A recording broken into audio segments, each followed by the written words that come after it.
ဒါပေမဲ့ဆိုရှင်အမကအများကြီးဆော့ချောရတယ်ပေါ့နော်တို့စတဲ့ကတဲ့ကကျွန်တော်တို့ကလူလက်ခွင့်မရှိတော့လူလက်ခွင့်ရပြီးတော့လူလက်စွာရှင်တန်ခွင့်ရအမဆိုရှင်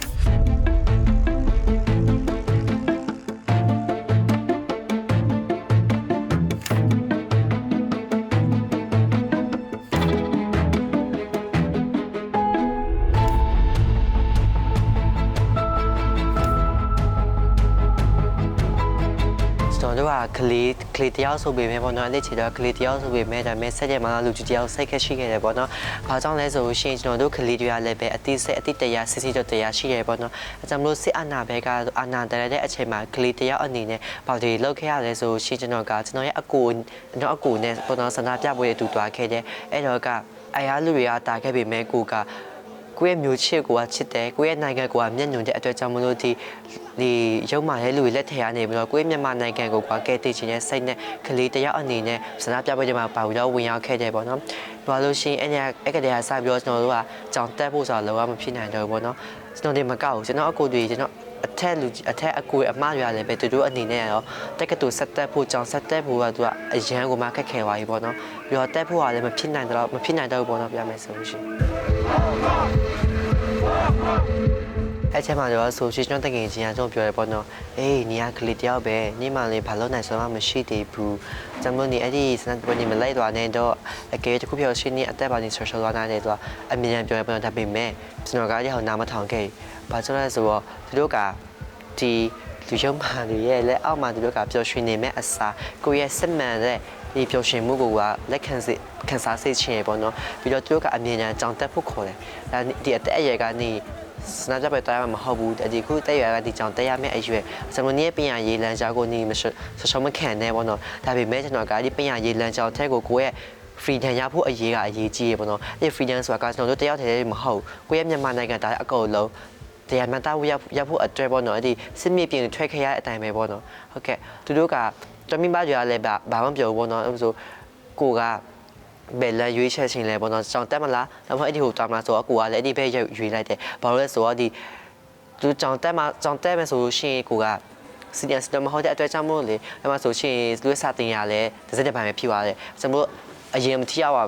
လည်းမဟုတ်အဲ့ဒီကအချိန်ကုန်နေမဲ့အစားကိုမာကကိုဘာလုံနိုင်စွမ်းရှိလဲကိုကကလီတယောက်အနေနဲ့ဘာလုံနိုင်စွမ်းရှိတဲ့တာကိုတို့ကိုတက်တည်ပြချင်နေတက်တည်ပြချင်တဲ့အတွက်ကြောင့်မို့ကိုကအဲ့ဒီစစ်နေပြီးတော့ဝင်ခဲ့တယ်ပေါ့နော်အဲ့မှာဆိုရှင်တကယ်ချင်းလည်းအမြင်နဲ့ပြောခဲ့တယ်အဲ့မတာခဲ့တယ်ဒီမတော်နဲ့နေကိုဖြစ်သွားနိုင်တယ်ဆိုဒီဘလူးလောက်မှလည်းပေါ့ဒါပေမဲ့ကိုကဒီသူတို့စကားတန်ကိုနားထောင်နေမဲ့အစားပေါ့နော်ကိုရဲ့ရွေးချယ်မှုကကိုကတက်တိုက်ကိုကရှစ်ဆက်သွားတယ်ပေါ့နော်2017 February ရဲ့နေ့စီအနာမတက်ခင်ကတည်းကတော့အခြေမြန်မာနိုင်ငံမှာနေထိုင်ရတဲ့အခြေအနေကပျော်ရွှင်ဖို့လည်းကောင်းတယ်ပေါ့နော်ပြီးတော့လည်းတိတ်ဆိတ်တယ်ပြီးတော့ပျော်ရွှင်မှုလည်းရှိတယ်နေထိုင်ဖို့ကလည်းအကာအကွယ်မျိုးစော်ရတယ်ပေါ့နော်တချို့အာဏာပိုင်တွေကနေပြီးတော့သူတို့ကမျိုး NLD ပါတီမှာဆိုရှင်လူငယ်တွေကိုသူတို့ကအခွင့်အရေးပေးတယ်။ဒါမှမဟုတ်သူတို့က democracy ဆိုတဲ့အတိုင်းပဲတူချင်းစီရဲ့သူတို့အခွင့်အရေးကိုသူကပေးရပေါ့နော်။ဒါပေမဲ့စီအနာတရားပေးနောက်မှာဆိုရှင်နိုင်ငံအစားပြောပြပခါဖြစ်ပွားလာတော့ပါပဲ။အဲ့မှာဆိုရှင်လူတွေအများကြီးတည်ဆုံခဲ့ရတယ်။လူတိမ်ပေါင်းတန်ပေါင်းထောင်ပေါင်းလောက်တည်ဆုံခဲ့ရတယ်ပေါ့နော်။တရက်တည်းမှာပဲလူတွေကရာချီတော့တည်ခဲ့ရတယ်ပေါ့နော်။ဘာလို့လဲဆိုတော့သူတို့ကမြန်မာနိုင်ငံဒီစစ်အာဏာသိမ်းမှုကိုသူကလက်မခံတဲ့အတွက်ကြောင့်မို့နော်။ပြီးတော့မြန်မာနိုင်ငံစစ်အာဏာပိုင်တွေကလည်းပဲရုံးမှလည်းအတွက်ကြောင့်မို့လို့ဒီမြန်မာနိုင်ငံမှာနေထိုင်တဲ့မြန်မာနိုင်ငံသားတွေကလည်းပဲမလက်ခံတဲ့အတွက်ကြောင့်မို့လို့ဒီစစ်အာဏာတရားကိုစတင်တဲ့အနေနဲ့ဆန္ဒပြပွဲလုပ်ခဲ့တယ်။အဲဒီမှာဆိုရှင်ညာစားတော့လူဦးရေပမာဏတွေကတည်ကြည်ပြည့်စည်ခဲ့ရတယ်။အသက်တွေရှုပ်ခဲ့ရတယ်။နောက်ပိုင်းတစ်ဖြည်းဖြည်းကြတာနဲ့အမျှလူဦးရေရဲ့တပွဲလောက်ကတည်းကရောချတာလို့ခံစားရတယ်ပေါ့နော်။ဘာလို့ဆိုတော့တချို့လူတွေကစစ်အာဏာတရားကိုလက်မခံတဲ့အတွက်ကြောင့်မလို့ဆန္ဒပြခဲ့တယ်။အဲ့ဒီဆန္ဒပြပွဲမှာဆိုရှင်သူတို့တွေကစစ်အာဏာရှင်ဘက်တွေကဒီကျွန်တော်တို့ရဲ့ပြည်သူတွေကိုအများလက်နက်တွေပြီးတော့ဒိုးတွေဘာတွေနဲ့ပြည်တယ်ပေါ့နော်။အဲ့မှာဆိုရှင်အသက်တွေဘာတွေတည်ချပြည့်စည်ခဲ့ရတယ်။မြို့ထဲမှာတင်မကဘူးရွာထဲမှာလည်းအဲ့လိုမျိုးတွေကြုံတွေ့ခဲ့ရတယ်ပေါ့နော်။ရွာမှာဆိုရှင်အိုးအိမ်တွေHGR မဲတွေဖြစ်သွားခဲ့ရတယ်။တရက်ထဲမှာပဲမိသားစုအရှင်ကနေပြီးတော့အလောင်းကောင်လည်းတွေးခဲ့ရတယ်ပေါ့နော်အဲ့တော့ဆိုရှင်ကအသက်15နှစ်ပေါ့နော်အသက်15နှစ်မပြည့်သေးဆိုင်မပြည့်သေးအဲ့မှာဆိုရှင်ကစဉ်းစားလိုက်ရပေါ့နော်အဲ့မှာဆိုရှင်က ကိုစူးစမ်းခဲ့ရတယ်မဲ့စူးစမ်းရင်းနဲ့လူတွေကစူးကူတွေကစူးစမ်းလေးလူတွေကပို့ပြီးတော့တီကုန်ကြလေးတယ်ပေါ့နော်အဲ့မှာဆိုရှင်ကိုကရက်တန့်ဖို့မတွေးပဲနဲ့ရက်တက်ဖို့ကမတွေးခဲ့ဘူးပေါ့နော်ဒါပေမဲ့ကိုကဘယ်လိုစဉ်းစားလိုက်ရတယ်ပေါ့နော်ငါကဒီမြန်မာပြည်ကိုပြန်လဲကောင်းမှုဖို့အတွက်ကဘာလို့အပ်လဲဆိုရှင်ကမှလိုအပ်တဲ့ဟာကပညာရည်အချင်းတစ်ခုပဲအဲကြောင့်မလို့ပညာရည်တစ်ခုပဲလိုအပ်တဲ့ကြောင့်မလို့ငါတိလိုက်ပြီးငါရဲ့ဘဝမှာလိုအပ်တာကပညာရည်ချင်းပဲအဲကြောင့်မလို့ဒီပညာရည်ချင်းကိုဒီမြန်မာနိုင်ငံကဖွင့်တဲ့စစ်အာဏာရှင်ဖွင့်လှစ်တဲ့ကြောင့်ထက်တွားတက်မယ်ဆိုလို့ရှိရင်ငါကဘာရရနိုင်မလဲအဲကြောင့်မလို့ကိုယ်စဉ်းစားလိုက်တယ်အဲကြောင့်မလို့ပြောလဲကိုကလည်းတွားတဲ့ဘဝလည်းအဆင်မပြေဘူးနော်ဘာလို့ဆိုကိုကအဲ့ဒီစန္ဒပြပွဲမှာပါဝင်တဲ့လူငယ်တယောက်မို့ပေါ့နော်မဆိုရင်ကြောင့်တဲ့ဘဝလည်းအဆင်မပြေရောအခါကြတော့ကျွန်တော်ကဒီထိုင်ကနေပြီးတော့ပေါ့နော်အဲ့မှာဆိုရှင်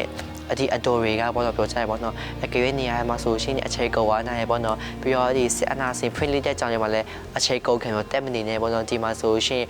opportunity တွေကများတယ်ပေါ့နော်ဒီထိုင်ဒီနေဆက်ပဲအကြောင်းလေးမှာဆိုရှင်အကြောင်းလို့ကျွန်တော်ကအဲ့ဒီကတစ်စိတ်ကိုကငါကဒီမြန်မာပြည်ကိုပြန်လဲကောင်းမှုဖို့အတွက်လူအတဲ့ကပညာရည်ချင်းပဲဆိုရကိုတိသွားတဲ့အခါမှာဆိုရှင်ကိုကဒီထိုင်မြန်မာနယ်ဆက်နေပြီးတော့လာခဲ့တယ်ပေါ့နော်ဒီမှာဆိုရင်ပညာသိကြဖို့ရောက်လာခဲ့တယ်ပေါ့ဒီ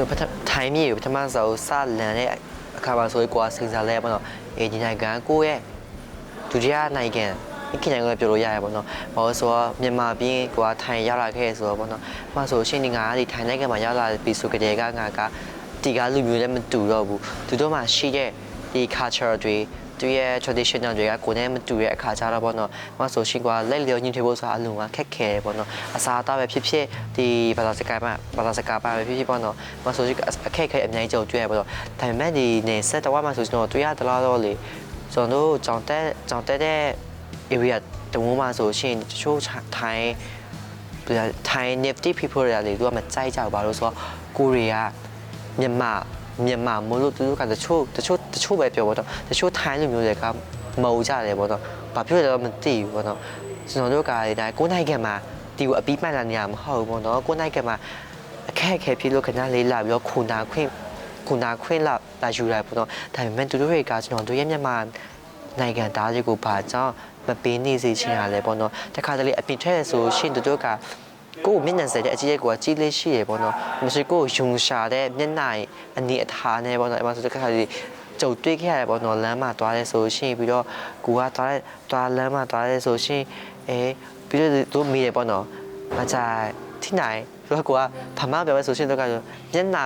fish expression ကိုတော့ပြောင်းလဲသွားပေါ့နော်အဲ့ဒါဆိုကိုကတိလိုက်ရတယ်သူတို့တွေကငါတို့မြန်မာနိုင်ငံကဒါတွေကိုမကြိုက်ကြတာလားဘာဖြစ်လို့မကြိုက်ကြတာလဲပေါ့နော်အခုချိလဲမိကူကရှိနေတယ်ပေါ့နော် question မှာရှိနေတော့ပဲခုတည်းမပြောသေးဘူးပေါ့နော်ဘာလို့ဆိုတော့ကျွန်တော်မနေ့ကတော့အကြောင်းဟောင်းမှာပေါ့နော်ဒီကျွန်တော်ရဲ့အကြောင်းဟောင်းမှာ negative ကွာအဲ့မှာအနေနဲ့ဝါနေတဲ့ထိုင်းလူကြီးတွေကပေါ့နော်အမြင်တမ်းလာပြီးတော့တတိပေးတယ်ပေါ့နော်ဒါပါလို့ဆိုတော့ကိုက ACC ပဲနေတယ်ကွယ်ဒါပေမဲ့သူတို့ကကိုကိုအမြင်နဲ့အပြည့်ရှာတယ်ဗာအပြည့်ညအပြည့်မှန်ဝင်သူကအမြင်နဲ့လိုက်ရှာတယ်ဆိုတော့လေအဲ့တော့ဆိုတော့အော်ဒီကကောင်လည်းကိစ္စမဆိုင်ပေါ့နော်အကြောင်းလေးဆိုင်ဆိုကိုကလည်းပဲဒီတိုင်းပဲ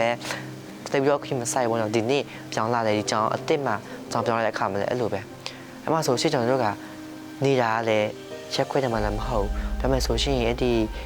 ကွင်းပြင်ရဲ့အလဲမှာဖြစ်နေတယ်အဲ့အလဲမှာဖြစ်တဲ့ခါကျတော့သူကဒီရက်ကွဲမှာထက်ဆိုင်ဆိုစီရင်သူကအဲ့ဒီအခွေထဲမှာထဲကအတန်ကပို့တော့မရှိလောက်မလားအဲ့ဒါမို့သူကရက်ကွဲကဆိုအမြင်နဲ့လာပြောကြတယ်အမြင်နဲ့လည်း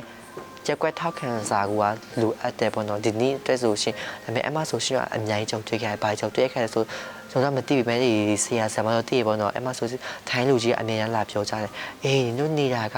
နင်တို့ရဲ့မြေမဟုတ်ဘူးနင်းမြေမဟုတ်တဲ့ခါကျတော့နေတဲ့ခါကျလို့ရှိရင်ပြောရမယ် ACC နေဒီတိုင်း comfortable မျို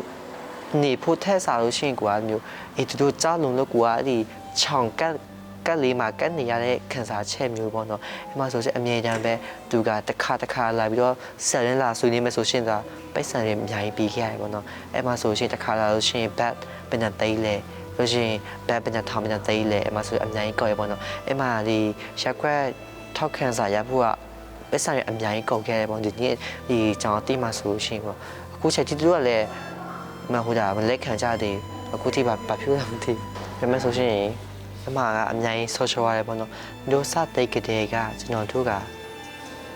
လူလက်ခွင့်မရှိတော့လူလက်ခွင့်ရပြီးတော့လူလက်စွာရှင်တန်ခွင့်ရအမဆိုရှင်ပြန်ရဲမဆိုရှင်ကျွန်တော်